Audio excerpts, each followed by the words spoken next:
नमस्कार दोस्तों, आप सभी का दिल से स्वागत है। इंसानी रिश्तों का एक बड़ा अजीब सच है, जिसे हम चाहते हैं वो भाव नहीं देता, और जो भाव नहीं देता हम उसी के पीछे भागते हैं।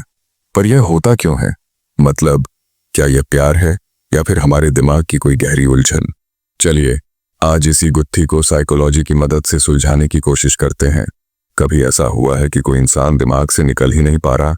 और मजे की बात यह है कि वो अक्सर वही इंसान होता है जो सबसे ज्यादा इग्नोर करता है ना? कभी एकदम से पास आ जाता है और फिर अचानक दूर चला जाता है, और पीछे बस ये सवाल रह जाता है कि आखिर हुआ क्या। सोचकर देखिए, हमारी जिंदगी में अक्सर दो तरह के लोग होते हैं। एक तरफ वो जो हमारी इतनी केयर करता है, हमेशा हमारे लिए होता है, और हम क्या करते हैं, उसे फॉर ग्रांटेड ले लेते हैं। और दूसरी तरफ वो इंसान है जो हमें इग्नोर करता है, कभी पास कभी दूर वाला खेल खेलता है, और वही हमारी ऑब्सेशन बन जाता है। पर सवाल तो वही है, आखिर ऐसा होता क्यों है? तो चलिए अब जरा गहराई में उतरते हैं और समझते हैं हमारे मन के इस अजीब खेल को। यह जो खिंचाव महसूस होता है, क्या यह सच में प्यार है या फिर कोई साइकोलॉजिकल ट्रैप, कोई जाल? देखिए, बात बहुत सिंपल है। हमारे दिमाग की एक बुनियादी जरूरत है, अटेंशन और वैलिडेशन। मतलब कोई हमें तवज्जो दे, हमें यह महसूस कराए कि हाँ, हम इम्पोर्टेंट हैं। और जब तक यह मिलता रहता है सब कुछ ठीक रहता है। लेकिन जैसे ही यह अटेंशन अचानक से बंद होता है, दिमाग के अंदर एक इमरजेंसी अलार्म बजने लगता है। और हाँ, यह अलार्म कोई मजाक नहीं है। आप जानते हैं, साइंटिफिक रिसर्च में यह बात सामने आई है कि जब हमें कोई इमोशनली रिजेक्ट करता है तो हमारे दिमाग के ठीक वही हिस्से एक्टिव होते हैं जो किसी हड्डी टूटने जैसे फिजिकल पेन में होते हैं। सोचे, इसका मतलब यह हुआ कि दिल का टूटना सिर्फ एक कहावत नहीं है, यह एक असली फिजिकल दर्द जैसा है जिसे हमारा दिमाग फौरन किसी भी कीमत पर ठीक करना चाहता है। और यहीं पर एंट्री होती है एक बहुत ही इंटरेस्टिंग साइकोलॉजिकल कॉन्सेप्ट की, जिसे कहते हैं ज़ाइगार्निक इफेक्ट।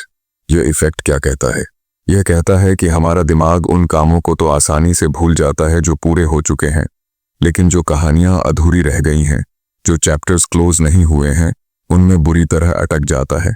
तो जब कोई हमें इग्नोर करता है तो वह रिश्ता क्या बन जाता है? एक अधूरी कहानी, एक पजल जिसे पूरा करने के लिए हमारा दिमाग बेचैन हो जाता है। असल में बात को समझिए, जब कोई हमें इग्नोर करता है तो मुद्दा सिर्फ उस इंसान का नहीं रह जाता। यह एक सीधा हमला होता है हमारी सेल्फ वर्थ पर, हमारे आत्मसम्मान पर। हमारे अंदर सवाल उठने लगते हैं, यार मुझ में क्या कमी थी, मैंने ऐसा क्या गलत कर दिया? और बस इन्हीं सवालों का जवाब ढूंढने के चक्कर में हम उस इंसान से और भी ज्यादा और भी मजबूती से जुड़ते चले जाते हैं। चलिए अब बात करते हैं इस पूरे डायनामिक के सबसे खतरनाक, सबसे एडिक्टिव हिस्से की। यह है अनदेखी का मनोविज्ञान, और यह समझना कि कैसे यह चीज दुनिया के सबसे ताकतवर नशों में से एक बन जाती है। साइकोलॉजी की भाषा में इसे एक खास नाम दिया गया है, इंटरमिटेंट रीइंफोर्समेंट। इसका मतलब क्या है? इसका मतलब है कि आपको प्यार और अटेंशन लगातार नहीं मिलता, बल्कि एक अनप्रिडिक्टेबल पैटर्न में मिलता है। कभी कभी तो बेइंतहा प्यार, और कभी कभी पूरी तरह खामोशी।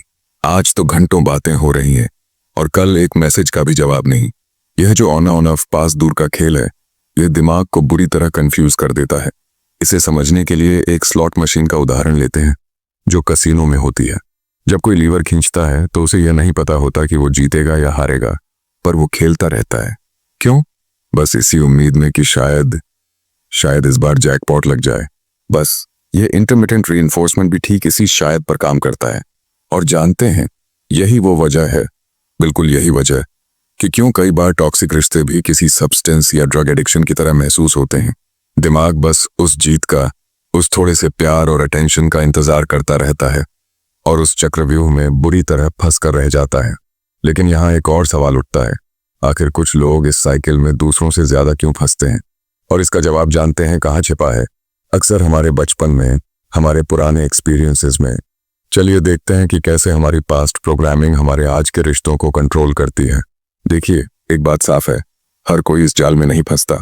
ये बहुत हद तक डिपेंड करता है हमारे अटैचमेंट स्टाइल पर।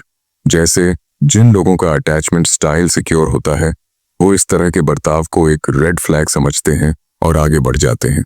जिनका स्टाइल अवॉइडेंट होता है, वो तो खुद ही और दूरी बना लेते हैं। लेकिन असली मुश्किल में कौन फंसता है? वो जिनका अटैचमेंट स्टाइल एंग्जायस होता है। जैसे ही उन्हें कोई इग्नोर करता है, वे सबसे पहले खुद को ब्लेम करने लगते हैं और उस इंसान का अटेंशन वापस पाने के लिए और ज्यादा कोशिश करते हैं और इस दलदल में और गहरे धंसते चले जाते हैं। तो यहाँ एक बहुत जरूरी बात समझनी पड़ेगी।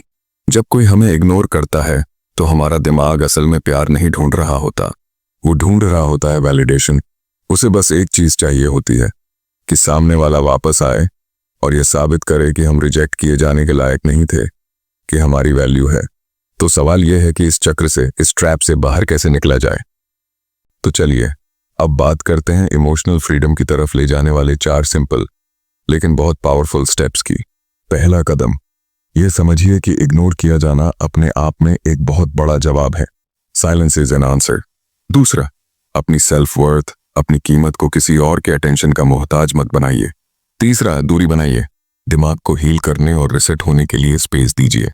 और चौथा और सबसे जरूरी, इस सच्चाई को स्वीकार कीजिए कि जो सच में किसी की परवाह करता है वो उसे कभी भी इस तरह कंफ्यूजन में नहीं छोड़ता। और हाँ, एक लाइन है जो हमेशा याद रखनी चाहिए, जो आपको नजरअंदाज करता है उसे आपको खोने का डर नहीं है। यह सुनने में शायद कड़वा लगे, लेकिन यह वो सच्चाई है जो सारे कंफ्यूजन को एक झटके में साफ कर देती है। तो आखिर में बस इतना समझिए, कोई भी इंसान जो आपको अपनी ही वैल्यू पर, अपनी ही कीमत पर शक करने के लिए मजबूर कर दे, वो आपको प्यार नहीं दे रहा। वो तो एक दिमागी जाल बिछा रहा है, एक ऐसा जाल जिसमें फंसने का अंजाम सिर्फ और सिर्फ दर्द है।